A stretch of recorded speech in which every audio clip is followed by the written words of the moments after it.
a guy who won a pole vaulting contest in a women's track and field event. You put that out there, and as a result, you were silenced.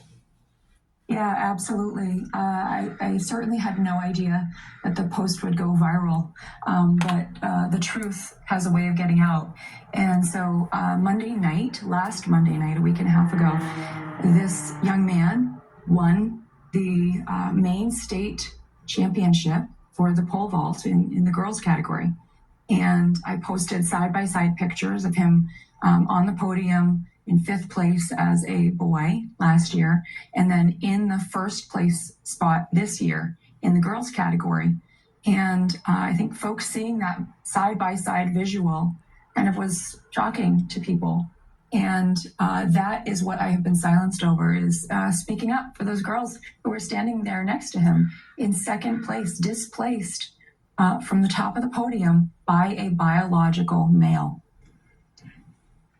I'm struggling with this as a former state legislator, understanding, number one, when you're in the well of the House, as long as you're not attacking someone else, you have the freedom of speech. You can't be censored in that standpoint. But this was in your private time, your private capacity as an individual putting something on a social media platform.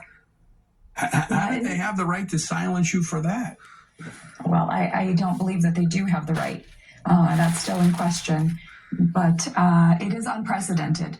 Never in Maine's history has a sitting legislator been censured in this way for anything outside of the State House. So what does this mean? What does this mean? You can't speak, you can't vote. I mean, how do you represent the people you were elected to represent? I can't. This has silenced me.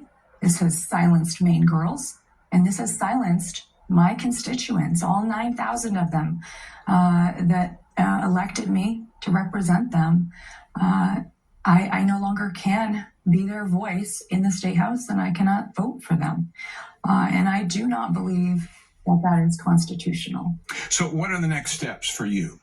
I can tell you're a fighter. I don't know. I'm not sure the motivation here. If your background is in women's sports, you're competitive, but I can see you're a fighter, and you're not going to let this go. Yeah, I am a longtime runner, and I'm not going to let this go because I and others are standing for what's right and the truth, and we're standing in the gap for girls, Maine girls, who are having their rights stripped away. And so next steps are still up for debate. We're exploring options, but I do believe that the Speaker is not within constitutional grounds to strip me of the ability to speak for my constituents. Now, how many Republicans are in the State House? We have 73 Republicans, 76 Democrats, and 2 independents. But let me tell you this. Last November, when we had our most recent election, the Democrats won the majority by 60 votes across the entire state. That's how slim their majority is. So are the Republicans standing with you? Yeah, absolutely. The Republican caucus stands very firmly and strongly in support of Maine girls and their rights and their right to have a fair and level playing field. Well, if you look at the, polls, I'm not a big one on polls, but polls do kind of give you a snapshot of where people stand, and the public's pretty fickle. But this issue is like an 80-20 issue. It was a big issue in the presidential election this fall. If they won by, a handful of votes in this last election, their future is in jeopardy, I would imagine. Well, that's certainly one of my hopes. Next year is, of course, another election year. The entire legislature will be up for a vote, and I think it's time to change the majority. What can our viewers and listeners across the country do to be helpful to you? Because I want to say, first off, thanks for standing up and fighting. I wish many of the men in Maine had half the courage that you had, because if that were the case, women wouldn't have to be competing against men in sports. We need courage, and I appreciate you having that courage to stand up. What can we do to help? Yeah, absolutely. Well, you can follow me, and I'll be putting more information up about what folks can do to help on Facebook and on X as well. So stay tuned for next steps and ways that you can help.